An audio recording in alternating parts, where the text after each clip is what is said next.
हरे कृष्णा। सबसे पहले सभी सुहागन स्त्रियों को करवा चौथ की बहुत बहुत बधाई। करवा चौथ हमारे देश में सुहागिन स्त्रियों द्वारा बहुत ही धूमधाम से मनाया जाता है, जो कि सभी स्त्रियां अपने पति की लंबी आयु के लिए व्रत रखती हैं। तो आज मैं आपको करवा चौथ के व्रत की रखने की विधि कि करवा चौथ व्रत कैसे रखना चाहिए, और फिर मैं इसकी आपको कहानी भी सुनाऊंगी। और फिर उसके बाद रात को जब चांद निकलता है तो उस पर अर्घ कैसे देना है, उसके बारे में भी मैं सब आपको विस्तार से बताऊंगी। तो सबसे पहले सुबह उठकर हर सुहागिन स्त्री को स्नान आदि से निवृत्त होकर खाना बनाना चाहिए, अच्छा भोजन बनाना चाहिए, जिसमें कि जो भी आप भोजन में बना रहे हो तो उसके लिए सबसे पहले हमें अपने गौरा मैया की थाली निकालनी होती है। उसमें जो भी आपने खाने में बनाया है, कुछ मिष्ठान फल और जो खाद्य पदार्थ आपने बनाए हैं वो सब एक थाली सजानी होती है गौरा मैया के लिए, और उसमें सारा अपना सुहाग का सामान जो है वो भी रखना होता है, और वो किसी सुहागिन स्त्री को सबसे पहले हमने दान करना होता है। उसके बाद हमने सरगी खानी होती है, तो वो सरगी दे के फिर हमने सरगी खानी है गौरा मैया के नाम की, क्योंकि गौरा मैया जो है वो स्त्रियों के लिए पूजनीय है। उसी गौरा मैया ही हमारे पतियों की लंबी आयु के लिए हमें आशीर्वाद देती है।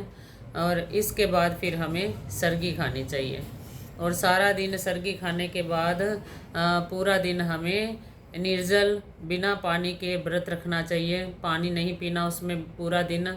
तो फिर शाम के टाइम 3-4 बजे का टाइम जो भी आपने रखा होता है उस समय आपने किसी भी पंडितानी से, सुहागन स्त्री से ही कथा सुननी है आपने। और कथा सुनने के बाद उसमें जो भी आपका होता है, आप सास ससुर को जो आपने देना होता है गिफ्ट, वो सारा उस थाली में रखा जाता है, उसका पूजन किया जाता है उस टाइम। और उसके पूजन करने के बाद वो जब आपको पंडितानी कहानी सुनाती है, कुछ स्त्रियां थाली बंटवाती हैं और कुछ ऐसे ही थाली को रख के कथा सुनती हैं। कथा सुनने के बाद फिर आपने उसके बाद आपने जो भी थाली बटाई होती है शाम को अपने सास ससुर को वो भेंट करना होता है। और उसके बाद जब रात को अर्घ का टाइम होता है, चंद्रमा निकलता है, तो तब हमने चंद्रमा को अर्घ देना होता है। इस प्रकार ये तो विधि है अपने करवा चौथ व्रत रखने की। अब मैं आपको इसके करवा चौथ के व्रत की कथा सुनाने जा रही हूँ। एक बार वीरो कुड़ी थी जो 7 भाइयों की इकलौती बहन थी। उसके 7 भाई उससे बहुत प्यार करते थे। जब उनकी इकलौती बहन वीरो की शादी हो गई तो करवा चौथ का व्रत आया। वीरो कुड़ी ने 7 भाइयों के साथ करवा चौथ का व्रत रखा। इस व्रत में पानी तक नहीं पिया जा सकता जब तक चांद को रात में अर्घ ना दिया जाए। वीरों के 7 भाइयों को चिंता हो गई कि हमारी लाडली बहन पानी और खाना नहीं खाया है, क्योंकि वो अपनी भाइयों की बहुत लाडली थी, 7 भाइयों की इकलौती बहन थी। तो भाइयों को उसकी वीरों कुड़ी की बहुत चिंता हो गई। तो उन्होंने कहा कि ये बिना पानी और बिना अन्न के रह रही है।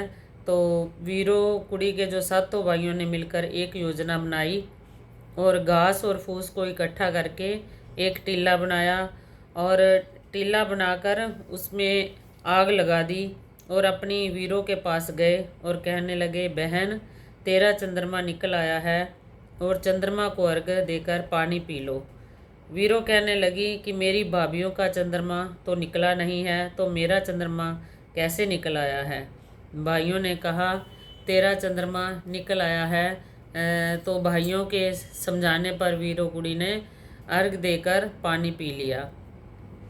जैसे ही उसने पानी पिया तो उसके पति का सिर सुइयों से भर गया और वह बेहोश हो गई।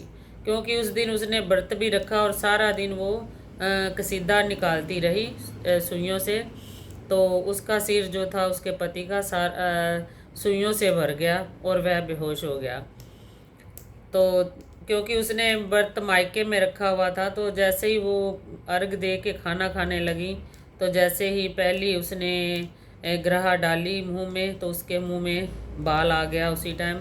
और दूसरी जब ग्रह डाली तो इतने में गेट पर कोई आदमी आ गया और उसने बोला कि तुम्हारा पति की हालत बहुत ख़राब है, तो तुम्हें जाना पड़ेगा। तब वीरो कुड़ी उसी टाइम अपने भाइयों भाभीयों को कहती है कि मेरे पति की तबीयत ठीक नहीं है, तो मुझे अब घर जाना है। तो जब वो घर जाती है और जाके देखती है कि उसका पति बेहोश पड़ा है, उसको कुछ भी होश नहीं है, तो उसका जो रोम रोम है सुइयों से बिना होता है। तो जब सभी डॉक्टरों को दिखाती है और कुछ भी डॉक्टरों को समझ नहीं आता, तो फिर इसी तरह वो ऐसा देखकर वीरो कुड़ी ना अपने पति का सिर अपनी गोद में रख लिया और धीरे धीरे सुइयों को निकालने लगी।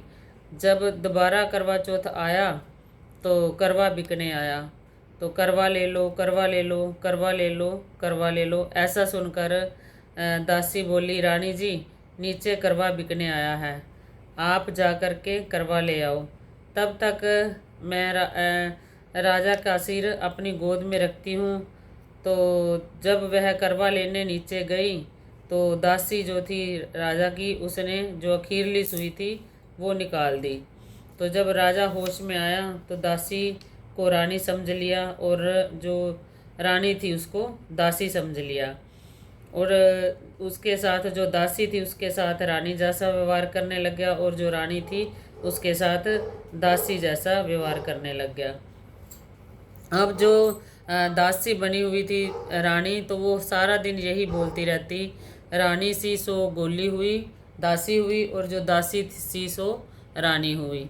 तो ये सारा दिन काम करती और इसी तरह बोलती रहती। तो एक दिन राजा ने जो दासी बनी हुई थी रानी को बोला कि ये जो हमारी दासी है ये सारा दिन बुड़बुड़ाती रहती है कि जो रानी थी सो दासी हुई, जो दासी सी सो रानी हुई, ये क्या बोलती है। तो उसने कहा ऐसे ही है, इसका दिमाग ख़राब हो रहा है, ऐसे ही बोलती रहती है सारा दिन, आप इसकी बात पर ध्यान मत दिया करो। तो एक बार राजा बाहर व्यापार करने के लिए जाता है, तो रानी से भी पूछता है, कहता है तुम्हारे लिए क्या लेकर आऊँ। तो रानी तो कहती है मेरे लिए बहुत सारे गहने कपड़े लेके आना। और जब वो रानी जो दासी बनी होती है तो उससे पूछता है तेरे लिए क्या लेके आऊँ, तो वो कहती है मेरे लिए एक गुड़िया लेके आना। और राजा जब विदेश में चला जाता है, व्यापार करके आता है, वापस आता है, तो रानी को बहुत सारा गहने और कपड़े देता है उपहार में, और जो रानी दासी बनी होती है उसको गुड़िया देता है। और वो जो रानी दासी बनी होती है सारा दिन काम करती है और उस गुड़िया से बातें करती है और बातों में यही कहती है, रानी सी सो दासी हुई, दासी सी सो रानी हुई। तो एक दिन राजा कहता है मैं आज इससे पूछता हूँ भी ये सारा दिन क्यों ऐसे बोलती है। तो एक दिन जो नकली जो दासी बनी हुई थी रानी, वो कहीं गई हुई थी, तो राजा ने उसे बुलाया अपने पास और पूछा कि तू ये सारा दिन क्या बड़बड़ाती रहती है, रानी सी सो दासी हुई, दासी सी सो रानी हुई। तो फिर वो बताती है, कहते ऐसे ऐसे मैंने, मेरा पहला करवा चौथ था, मैंने अपने मायके में करवा चौथ रखा और मैंने ऐसे ऐसे मेरे भाइयों ने मुझे चंद्रमा दिखा के पानी पिलवा दिया और ऐसे ऐसे आपकी तबीयत ख़राब हो गई।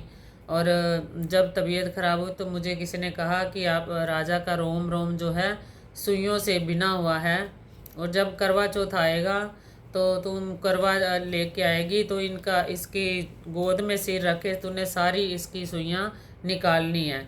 तो जब खीरली सुई रह गई थी तो नीचे करवा बिकने आया, मैं नीचे करवा लेने चली गई और ये दासी ने जो अपने गोदी में सिर आपका रखा हुआ था, इसने जो जब मैं करवा लेने गई तो वो खीरली सुई निकाल दी, तो आपको होश आ गई और आपने इसी दासी को रानी समझ लिया। तो जब मैं आई तो आपने मुझे दासी समझ लिया। तो राजा को बड़ा क्रोध आया, तो कहता है ये ऐसे मतलब किसने किया, तो उसको घर से निकाल दिया जो दासी थी। तो रानी को दोबारा फिर अपनी रानी बना लिया। इस तरह से दासी जो थी वो दोबारा दासी बन गई और रानी जो थी दोबारा रानी बन गई।